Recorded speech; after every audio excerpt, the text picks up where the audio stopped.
Cucumber cake, napakasarap at napaka-healthy. At pwedeng-pwede natin ito gawin sa bahay kahit wala tayong oven. Sa kawali o sa steamer ay pwede po itong recipe natin. Tingnan nyo naman ang sarap-sarap, napaka-moist, parang niluto talaga sa oven. Tara, umpisahan na natin dito sa ating isang piraso ng cucumber. I-slice lang po natin ito ng ganito para hindi mahirapan ang food processor natin. Kung wala po kayong food processor, pwede naman po ang blender. Kailangan talaga natin ang food processor o blender para smooth na smooth ang ating cucumber.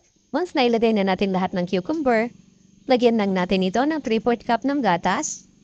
Sunod natin ilagay ang isang itlog, 3/4 cup ng asukal, 1/4 teaspoon ng asin, 1 teaspoon ng vanilla extract, at 1/4 cup ng vegetable oil. I-mix na lang natin dito lahat para isang halo na lang. Mas mapapadali kasi ang buhay natin pag dadamay tayo ng food processor o blender. Ayan, at smooth na ang ating mixture. At ilipat lang natin ito dito sa ating mixing bowl. At ilagay na natin ang ating 1 3/4 cup ng bread flour. Kung may all-purpose flour kayo, mas mainam po. Lagyan rin natin ang 1 tablespoon ng baking powder. I-mix-mix lang natin ito hanggang sa mag-well combined na ang ating mga ingredients. At lagyan lang natin ito ng chocolate chips. Napakasarap po ng chocolate chips dito sa ating cucumber cake.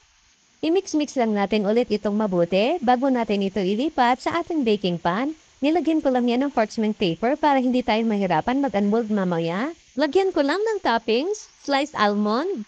Kung wala tayong sliced almond, pwede po ang mani or peanut. Ayan, at ready na ito para isalang natin sa ating tawali. Lutuin lang natin ito ng 50 to 55 minutes sa mahinang apoy lang po. At ayan na, luto na ang ating masarap na cucumber cake. Napakasarap nito pang merienda, healthy cake pa. Perfect ito pang merienda para sa inyong mga chikiting.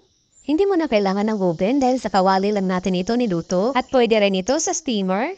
Maraming salamat, hanggang sa susunod po.